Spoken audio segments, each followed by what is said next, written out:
Hello, this week's topic is why do I suffer so much? This is a question that many humans have been asking for centuries.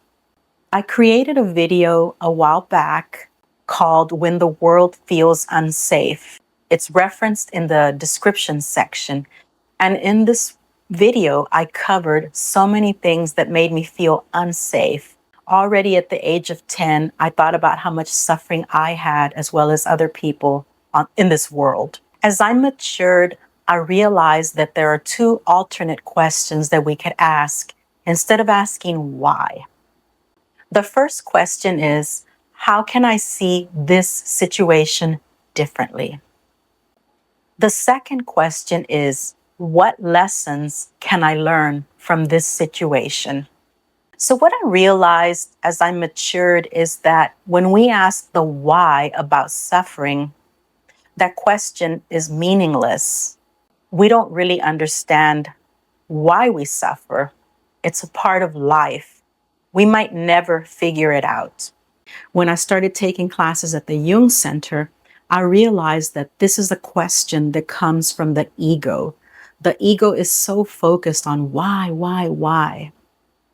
That's why I came up with these alternative questions. How can I see this situation differently? And what lessons do I need to learn from this situation? I'm going to provide a quote from Rumi on this very topic. Mysteries are not to be solved. The eye goes blind when it only wants to see why. Rumi is correct. When we're trying to solve the mystery of suffering, we're really not getting anywhere. We're just going to go blind trying to understand why. That's not the important question to ask. I also would like to share with you another quote by a poet named Rainer Maria Rilke. Be patient toward all that is unsolved in your heart, and try to love the questions themselves, like locked rooms and like books that are now written in a very foreign tongue. Do not now seek the answers which cannot be given to you, because you would not be able to live them. And the point is to live everything. Live the questions now. Perhaps you will then gradually, without noticing, live along some distant day into the answer.